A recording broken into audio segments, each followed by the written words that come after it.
Right, so in this video we are going to learn how to draw our staff notes in the treble clef. So we've done the hard work drawing those terrible clefs, and in this video we have 5 notes that we need to learn for the right hand, for the treble clef. We can call it the treble clef now. Yeah, we're all friends with the treble clef. It's not terrible anymore. So we have 5 notes that we are going to draw on our staff lines. Okay, and we've talked about staff lines before. They're the 5 lines where we pop all our notes onto, and we are going to learn how to draw 5 of them today. Okay, in the treble clef. So I will need you to print out the sheet that's attached to this lesson so that you can draw your notes along with me. Okay, if you haven't done that already, pause the video, download and print out the sheet, and I will see you at my desk so that we can draw them together. Okay? Hey, welcome back. So now we are going to learn our beautiful notes in our treble clef, and for this I am going to use the long one where they go down, because this beautiful long one actually has 5 treble clefs and I need exactly 5, okay, for what we're going to do.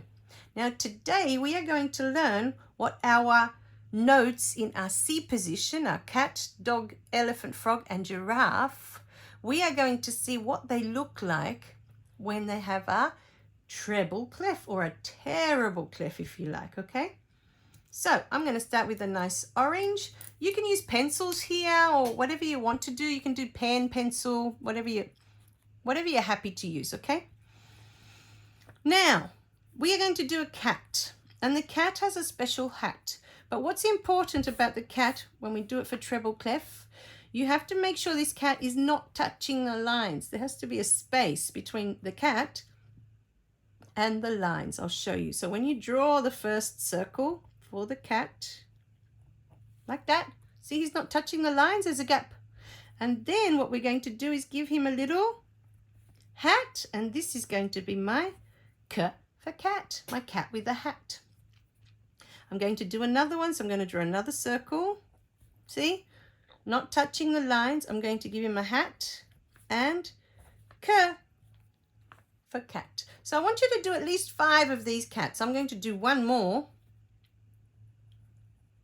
Okay, here's my cat with a hat. I'm not very good at drawing straight lines. Shh, don't tell anybody.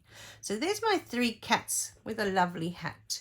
I'd like you to have at least 5 of these across, okay? Just like mine. Make sure they're not touching. You just draw a circle and give it a little hat that goes across like my one.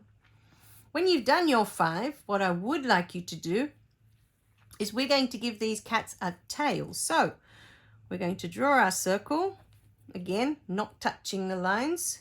We're going to give it a lovely hat, and this time we're going to give it a lovely tail. Cat for cat.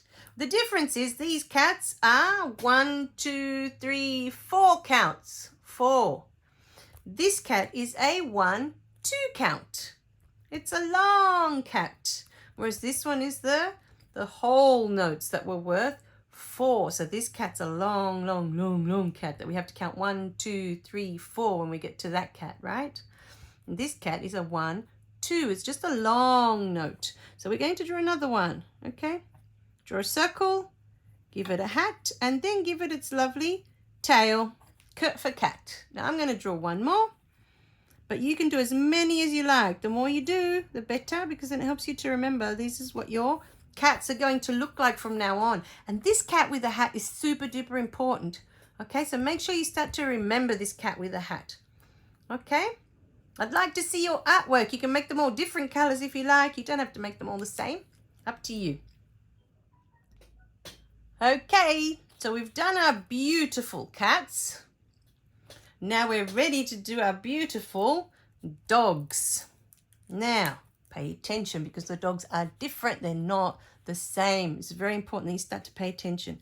So our dogs are going to sit under the 5 lines. You want to draw a beautiful circle down here. But our dogs do not have a hat, and our dogs are touching that line, just slightly touching that line. So I'm going to do a D for dog here. Again, I'm going to be touching the line, draw my circle, and D for dog. Okay, so I'd like you to do 5 dogs across here. I'm just going to do one more.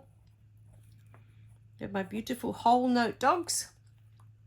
Okay, so 1, 2, 3, 4s for these dogs. And then when you've done at least 5 of these on your sheet, now remember these are attached to the lessons, you just print them off, okay, at home, and you can follow along. Now I'm going to make sure my circle is touching the lines, and this time I'm going to give my dog a tail. D for dog. And I'm going to do another one, making sure it's touching the lines, but it's under the lines, right? Very important that it's under the lines. D for dog. And I'm going to do one more with the tail and D for dog. Okay, now you can fill up the lines. I expect you to do at least 5 of each. And I'd love to see your artwork, especially when you've finished all of the animals that we're going to learn, okay? Right, who's ready to do the elephants? I am. I love doing the elephants. So here, we'll just go over. We've done the cats with the hats. We've done the dogs under the lines. Any guesses where the elephants will be? Anybody? All right, here we go. So, now elephants, I've picked a nice sparkly black for mine. Now, the elephants are going to go half on top of the line and half under. And that is going to be my elephant there. The elephants are too big to fit under with the dogs. See, the dogs, that's almost like it's the roof of the kennel for the dog, isn't it? But here, our elephants are way too big to fit under the line. So they actually fit on top of that first line like that. They sit on it, right? So I'm going to do one more elephant here. Make sure your elephants are half on top and half under. And there's my lovely elephants. And as we did with the others, we are going to do elephants with tails because elephants do have tails. And I'm going to do another elephant here with his lovely tail. And one more elephant over here, making sure that he's half on top and half under. Beautiful elephant. So these are my elephants that are whole note elephants. So we're going to stop and count them for 1, 2, 3, 4, right? And these lovely elephants are going to be my 1, 2s, my long elephants. All right, have fun. Make sure there's 5 elephants in the whole notes. Make sure there's 5 elephants in the long notes, 5 with tails as well, okay? How did you go drawing your notes? They're super easy. It's just drawing a circle. Even I can't mess that up, right? It's just drawing a circle. Even if it's a wonky circle, it doesn't matter. The only tricky one is the cat that you've got to give a hat to. I'm not very good at drawing straight lines, so just do the best you can. When I had to do theory exams and I had to draw them, I would actually take a ruler with me to do a nice straight line through my cats with a hat because I was embarrassed that I couldn't draw a straight line. Oh, shame. But anyway, look, because it's just for us, they don't have to be perfect. It doesn't matter if the line, you know, the cat with the hat doesn't have a perfectly straight line. My daughter's 10 and she does amazing straight lines, but I still can't do straight lines. So I've given up. As long as it looks like a little hat on your cat, you've done really great. And then make sure that you've put all the other notes exactly where I've put mine in the treble clef, and we're good to go, okay? Because each animal, the cat, the dog, the elephant, the frog, and the giraffe that we're learning have their own special place on those lines, okay, on the staff lines, I was going to call it, because that's what it's called, the staff lines, those 5 lines. Okay, good job.